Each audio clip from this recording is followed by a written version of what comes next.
Hey there, leopard artists. It's Mrs. Billman live from her art studio in her house.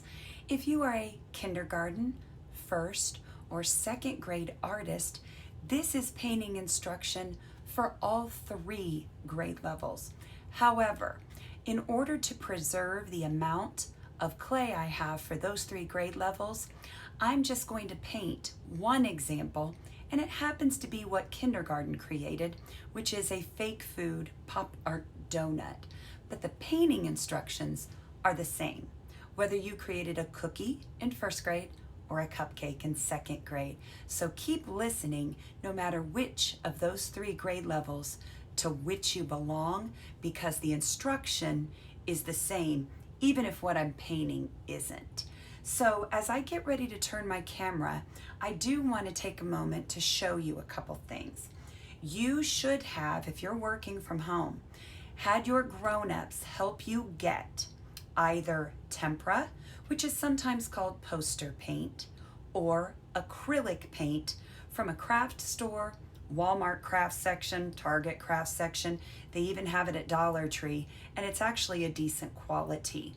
If you do not want to buy a great amount and you haven't gotten your paint yet, you can simply get red, yellow, blue, and white. You're going to need white to tint. Tint means make something lighter. You need these 3 colors to make the other 3. These are the primary colors. In order to make secondary colors, you need these. But if you only buy these 3, you can make purple, green, and orange. These have what it takes to make those as well. If you need to make them lighter, and many times when we're painting desserts, we want lighter colors like pink instead of red, or light purple, also called lavender, instead of purple. And that's why you probably need some white. I can tell you in an email, if you want to message me, how to create brown from those colors. It's a bit tricky. I suggest buying brown. And today in my demonstration, I'm using brown that was purchased, not mixed by me. I take a long time frame to mix brown, and I think new artists would probably need quite a long time frame and a lot of starting, failing, trying again, which there's nothing wrong with that. But if you don't have enough paint to do that start, fail, try again over and over, then you might do better to just simply buy brown. So now that you've seen those, the other things you're going to need are paintbrushes, of course. And I have a large and a small. Oh, pardon me with this camera. Whew, it is really hard to turn, leopards. Now we should have a little bit better view. Oh, that's more like it. I am going to kind of look up from underneath to make sure we're seeing my paint palette, which is a paper plate. And you want to make sure you have a plastic surface. I'm using my art table, but if you're using a kitchen table or a countertop, you might want to put down a tablecloth, an old placemat, even newspaper if your family still has that. So I have my large brush and my small, and I need to begin with having some water handy, only if I need it to rinse out a brush. This paint is wet. It doesn't need water. I also have a paper towel handy for messy moments, and I want to make sure I show you these. Your watercolors, no matter how they look, even if it's the ones you got from me at Lantern Road, you do not use these on this project. They are water-based, and they will not stick to your donut, your cupcake, or your cookie. So here are my finished ones. And I'm going to tip this so you can see it a bit better from an overhead view. That's sort of hard.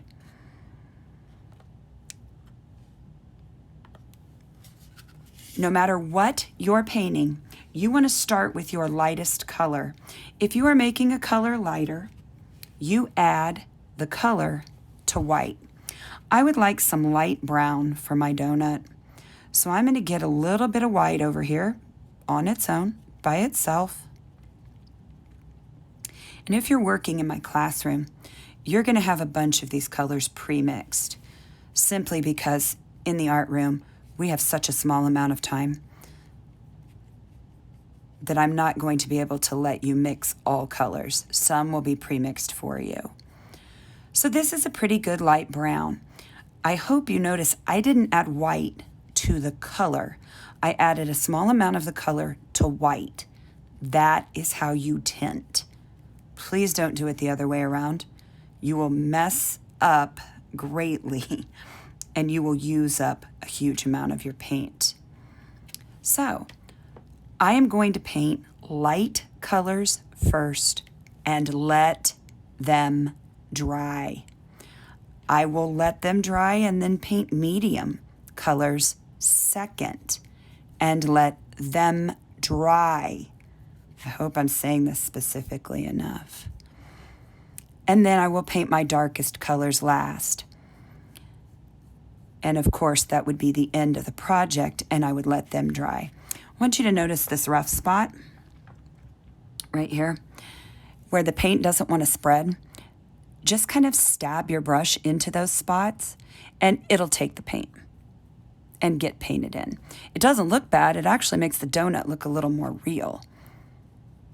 And yes, you probably will get paint on yourself. So don't wear your favorite, most expensive shirt while you're doing this. And don't expect to have clean fingers by the time you're finished. Yes, you can paint the bottom, but I wouldn't do it till the top is dry, because whatever you set this on, it's very likely going to stick. It's probably going to peel your paint. I like to paint from the bottom later when everything else is dry. Here's where my fingers are going to get dirty. I have no choice but to hold on to the pieces that are wet. I want you to also notice how I am spreading my paint out very thin. I'm really dragging this paint all over the donut and using as much of the paint as I can with one brush full. So if I've got a brush full of paint, I am going to paint it until it won't paint anymore. And I have enough of the bottom painted for my taste, but here's what I don't have right. Can you see inside there? Now, I don't have a medium color on this donut, at least not the way I want to decorate it. So I'm going to let this light color get dry.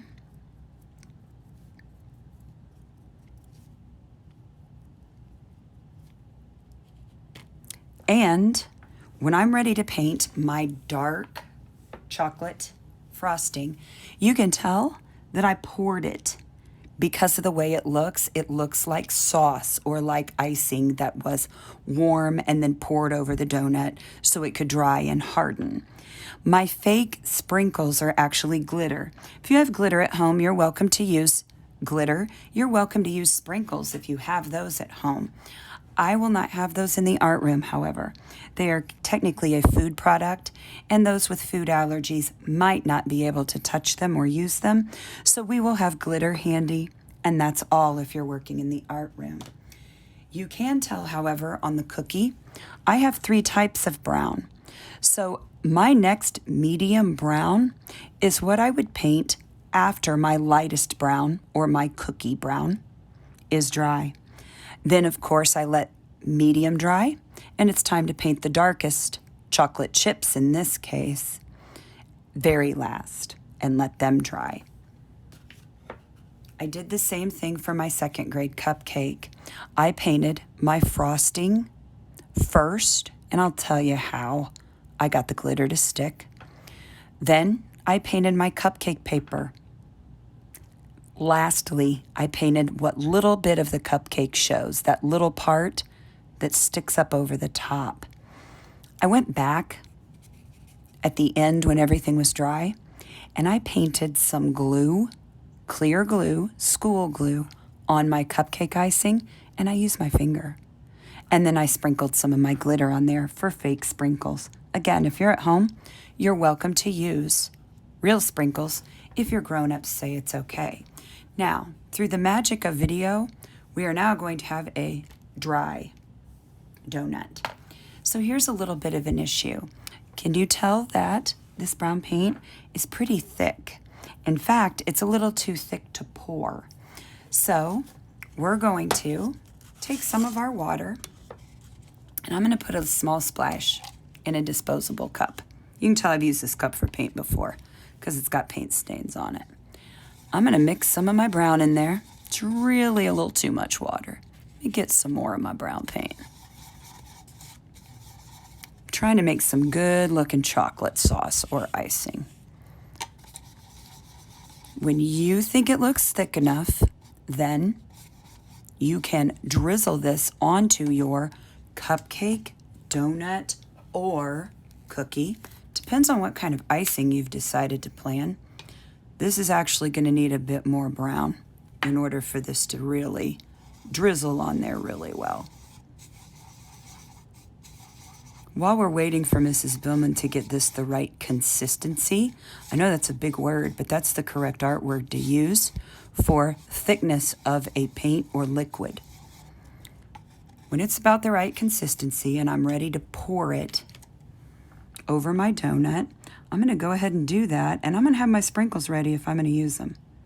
There's not a right or wrong way to do this, guys. Just like if you were really making a donut, this would kind of go anywhere it wanted to. All right. I would have liked that to be a little bit thicker. So lesson learned as you watch the video, it's really a little bit too watery. So I might mix up more later and just let this mess kind of get dry and have my sprinkles ready to put in my frosting at that time. If you want to stay on the video and watch, that's fine. If you would like to pause it or stop it, that's fine too.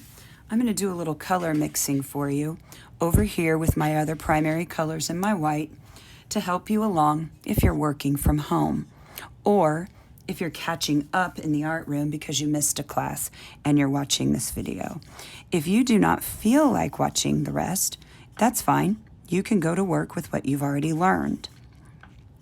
I do want to remind you before you pause the video though, this is supposed to take 2 or even 3 art visits. If you are doing all of this in one sitting at home, you are not painting correctly, and you need to make sure that you fix that. The reason is very important. Artists need to work slowly because slower equals quality. I'm not interested, and I never will be, in speedy art created at home or at Lantern Road.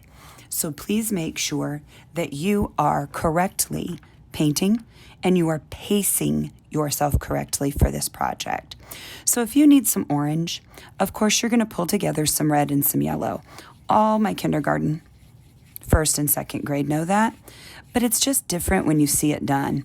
I keep pulling a little bit more red because it was looking a little too peachy for me.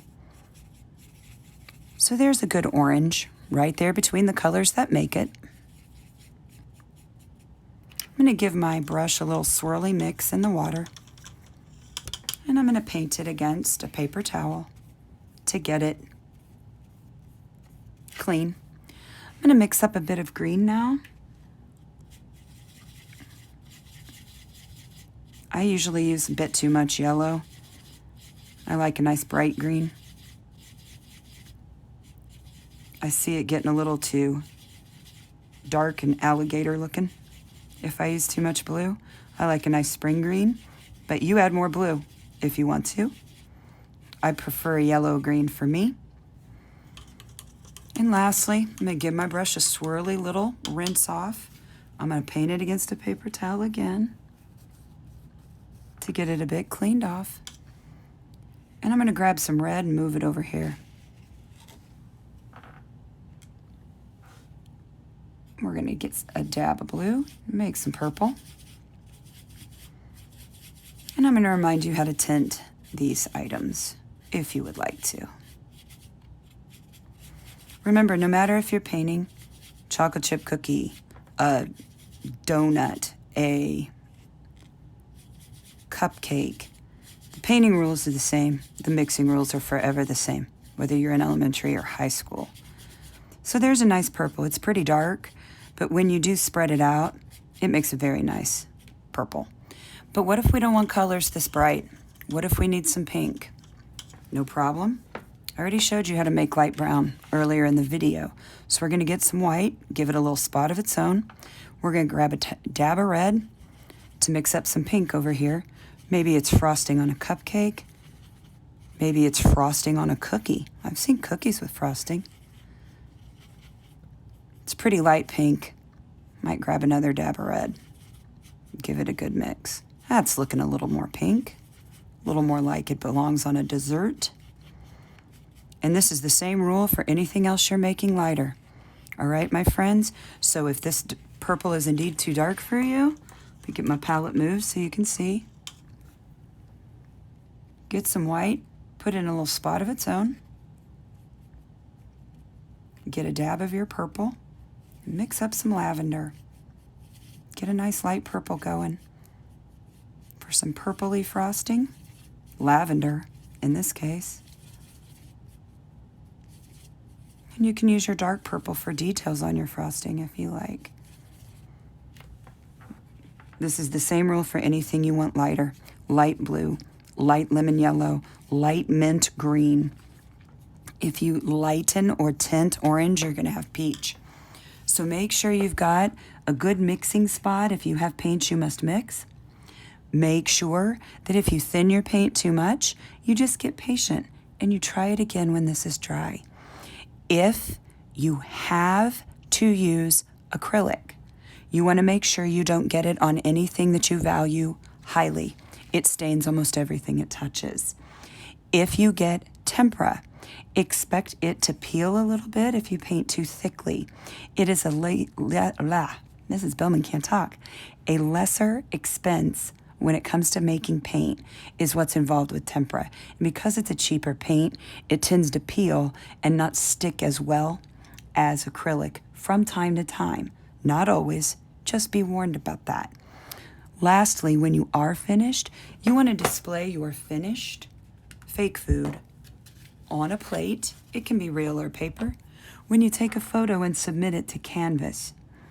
And then you want to do that very nice thing that you should do no matter what, especially if you used a shared space to create.